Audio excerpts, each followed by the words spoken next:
Welcome to the Not On My Watch podcast, where real-life issues facing the family and the church are addressed with bold and uncompromising truth. It's time to reject the mediocrity of the day, live courageously in the face of danger, and declare, Not On My Watch. Here are your hosts, Jeff and Rochelle Ferguson.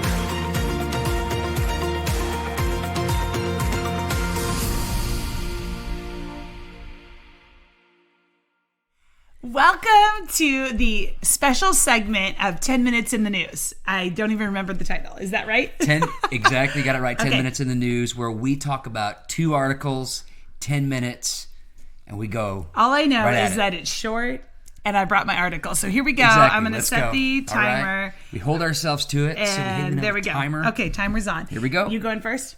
I'll go first. Okay. So the article I brought was titled Gen Z Suffers from Menu Anxiety When Dining Out, with Many Too Scared to Order Their Own Meals.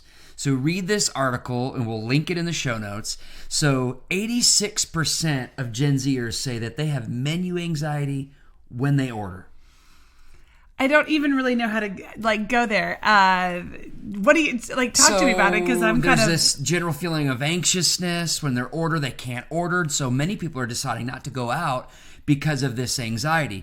As you read the article, it talks about literally not going out to eat. Yeah, they'll just have it brought in or cook at home. Well, but you still have to pick.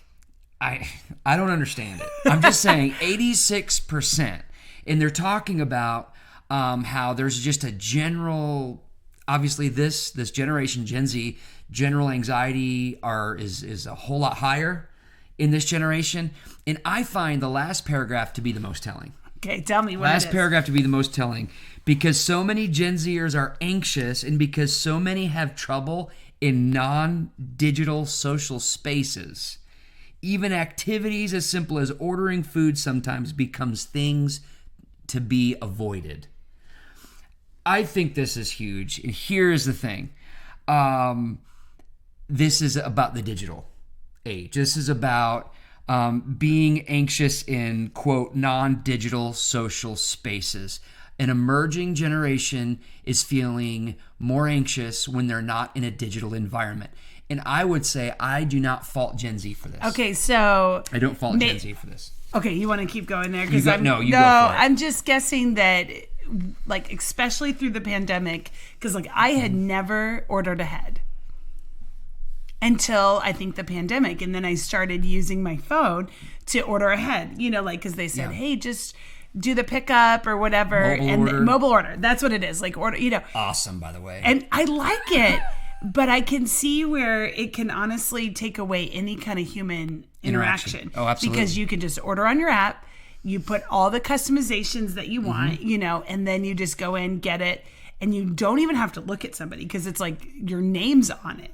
In fact, I wonder if people are becoming more or increasingly uncomfortable when somebody looks at them and talks to them, because we live in this instant digital society where, you're right, you don't have to interact. So I'm guessing this got a lot worse during the pandemic is what I'm trying to say. And I think I love mobile order ahead, but if we can't deal with people face to face, that's a scary thing. Yes. So I don't know. I'm is that the reason, or are people overwhelmed by menus? Because I'm going to tell you, certain restaurants I go to, I'm okay, Cheesecake Factory. I like that place, but literally so much on the menu. You just got to go right to I have my staples and that's it. You may be a part of the 3 in 10 Americans. This article says who have menu anxiety. 3 in 10. I don't have menu anxiety. 3 in 10 Americans can experience this menu anxiety. No, there's no way, because you asked me what to order. That is correct. I order for you. You are correct. So, and I actually worked for somebody. If you're listening, hey, I worked you know for who you are. You know who you are. I worked for somebody, and we would go out to lunch, as a group or different meals, and he would say, "Just order for me." Because he's I want to make 3 decisions a year, and this is not one of them. So I see this as a Gen Z thing, but this could be in a lot of different areas. Yes. And I'm a good orderer. I honestly, can I just say, if you ordered for me it would be, I wonder if I have menu anxiety. Well, I'm just saying, like, you need to find the people who know how to order. But You know I how to think order. this isn't about ordering food. I think this is about not being able to have a conversation face to face. That's why I brought this. Right. And I will say, I don't fault Gen Z. I fault people who are not pouring in, previous generations maybe, who are not pouring into the next generation, encouraging them to be in settings that may, intimidate them.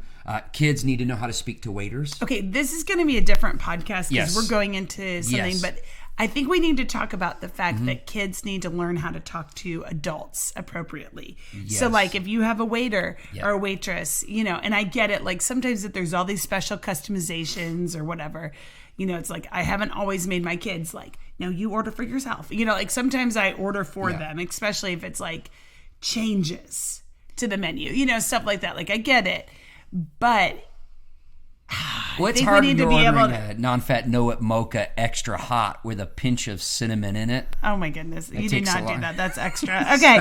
All right. I think we've hit Anyway, the menu I anxiety. think we've exhausted that. Okay, Go so for now it. here's my article. Yes. Okay, this was sent to me by some relatives of mine. If you're watching, you know who you are. Okay, conservative parents are more likely to raise mentally healthy teens. Wow. That's the title. And wow, I think this is like, I love this article. This is so huge. Mental health with Gen Zers is just off the charts of importance. And I just want to say to parents, this is so important. You've got to really study this. You can't just leave this by the wayside. But this article goes into how conservative parents, we're not even talking Christians, we're just talking conservative versus liberal if you look at a political spectrum. Yeah. Wow. No other factors matter in this study. So there was no distinction between socioeconomic status, education, like race, anything yep. like that. Okay, so Ethnicity, all yep. ethnicity, all of those things were not factors. The factor that made the difference when 3,000 people were surveyed, so that's a pretty big study, was that it was conservative parents who were raising mentally healthy teens. And the reason they said that was because liberal parents were far more permissive in their parenting style, whereas conservatives had more of a discipline. That's what it was said. They were, the important factor was that they had discipline, also with affection and attentiveness to the children's need. And so I just think that's so huge. This whole anything goes is not going to work. No, absolutely not. And this permissive parenting style that we have coming up, and it's gaining quite a bit of traction, even within Christian circles, of this child-led parenting is not going to work. And so also this study talked about how there's not really a meaningful effort being placed to talk and teach parents how to raise mentally healthy teens. And I'm like, hey, this is not on my watch. This is why we're here, because this is so important. Yes. And one thing I think you mentioned, we were talking before this, that conservative parents feel that they are the ones who take the lead in parenting. Right. So this is juxtaposing like liberal parenting, which is very child-led. So if your child feels like doing something, then they do it. Whereas in a conservative background, this is more like, no, I've been down this road. I know where we have a trajectory, we have a goal, and we're going to be setting some things up to get there. I think that's so important to note, and I said this earlier, but education, socioeconomic status, all these things, were not the factors in this. That's a big point to make. Yes. I think that's a huge point to make, because the role of the parent transcends all of that. Okay, yes. And now this is also, the study was done by Gallup. Okay. And the Institute for Family Studies. So this is not like, just anywhere out there. This is a reputable, absolutely they did their research. And so I think it's important to note, conservative parents need to stand up and we are conservative parents. Okay. Yes. That is, and we come here at Not on My Watch, obviously with conservative, but also with biblical values. Absolutely. And those are not the same at all turns. But we need to stand up and say, this isn't the trajectory of normal. it is not normal to think that all kids have to have mental health struggles. We good. need to Wow. put things into perspective and stand up and reject this narrative like, oh, well, this is just going to happen. Absolutely. And I think this study really hits it here. And so conservative parents, get your voices back. Yes, absolutely. Don't be standing yes. here and just, get your voices back, stand up, and don't back down. That's Good what I'd articles, awesome. Hey, and there's Yes. 25 seconds left. So we did less than 10 minutes. We overachieved in this episode. Boom. Boom. Okay. Awesome. So this episode, less than 10 minutes in the news. These 2 articles Yes. will be linked in the comments. So check them out and give us your feedback. Comment, share, let us know. Give us some more articles. We love to chat. We're Yes. looking for articles each week, and we'd love to bring them to your attention. So, All right. Until next time, we will see you right here on the next episode of the Not on My Watch podcast. oh, that's the timer. There it is. is. All right, 10 minutes. See you next time. See you then. Thank you for joining us on this episode of the Not on My Watch podcast. You are a watchman for this time and hour. Don't forget to subscribe and rate this podcast wherever you listen. If you haven't already, head on over to our website, www.notonmywatch.co, for more resources from Jeff and Rochelle. Thank you for joining us. We will see you next time on the next episode. But until then, keep watchful.